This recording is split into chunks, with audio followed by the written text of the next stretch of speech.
para comenzar a hablar de teoría crítica es menester mencionar las principales influencias filosóficas que permean en esta. Es por ello que vamos a hablar un poco de marxismo. Vamos a entender marxismo como un sistema filosófico, político y económico que se basa en las ideas de Marx. ¿Ya? Este marxismo principalmente rechaza el capitalismo y la construcción de una sociedad y apoya la construcción de una sociedad sin clases y sin Estado. Además aporta un análisis conocido como materialismo histórico. Dentro de los principales componentes o principios de esta teoría marxista podemos encontrar a la lucha de clases. ¿Ya?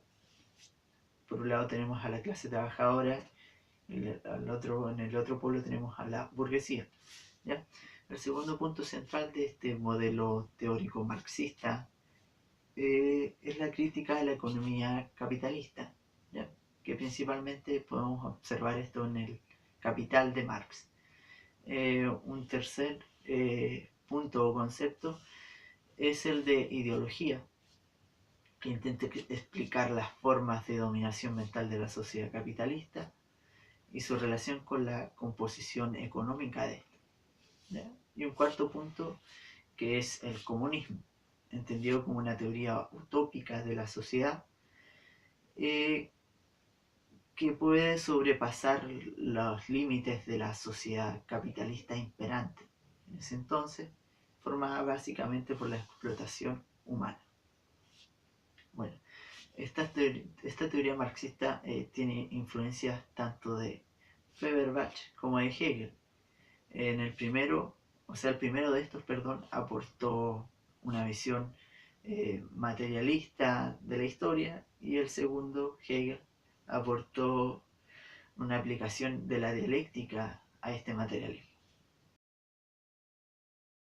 La teoría crítica de la sociedad se identifica históricamente con el grupo de estudiosos de la Escuela de Frankfurt, que fue fundada en 1923, ¿ya? E inmediatamente es nombrado como director Max Horkheimer, ¿ya? Debido, siguiendo una cronología, debido a la llegada del nazismo, esta escuela tuvo que cerrar sus puertas, abriéndolas nuevamente en los albores de 1950. ¿Ya? Inmediatamente se sustentó en los principios que la habían caracterizado, es decir, el intento de acompañar una actitud crítica respecto a la ciencia y a la cultura con una propuesta política de reorganización racional de la sociedad, capaz de superar la crisis de la razón.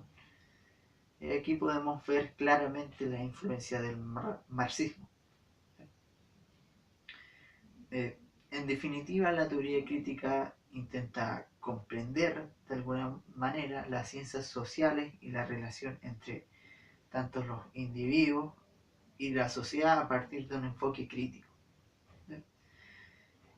Esta crítica o esta teoría crítica se dio mediante un diálogo interdisciplinario, tanto de la filosofía, de la economía también, y de la sociología, con el propósito de comprender la sociedad moderna y las consecuencias humanas que trae consigo el desarrollo del capitalismo.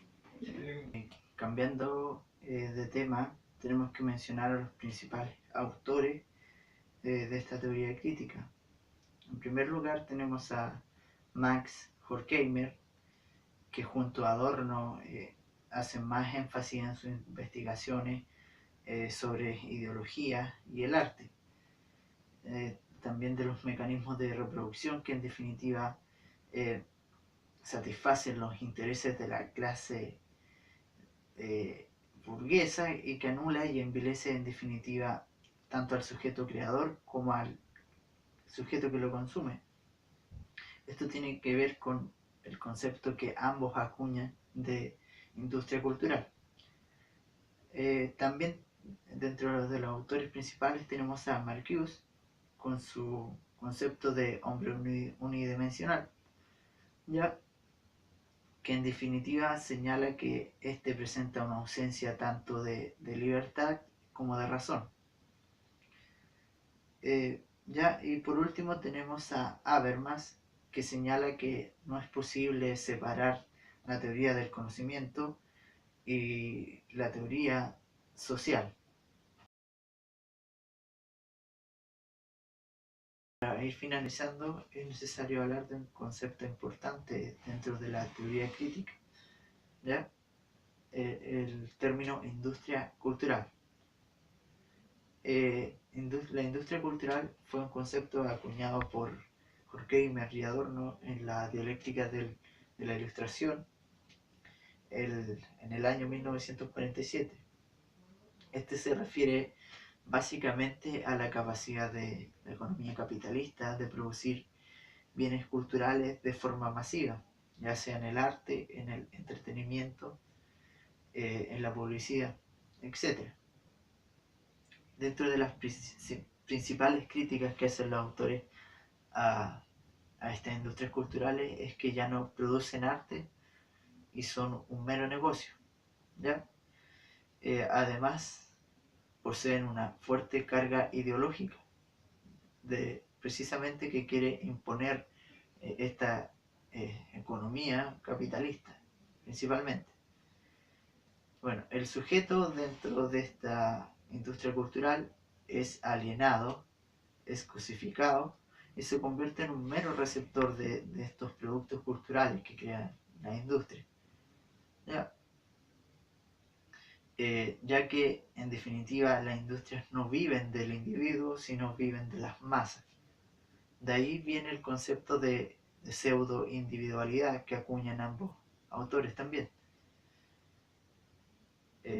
Un ejemplo que podemos dar de un producto cultural que posee tanto una ideología y que pretende también recaudar fondos es de las novelas antiguas, como señalaban los autores, que estaban cargadas de ideales de conformismo y de formalismo, pero que ahora sin embargo las novelas más bien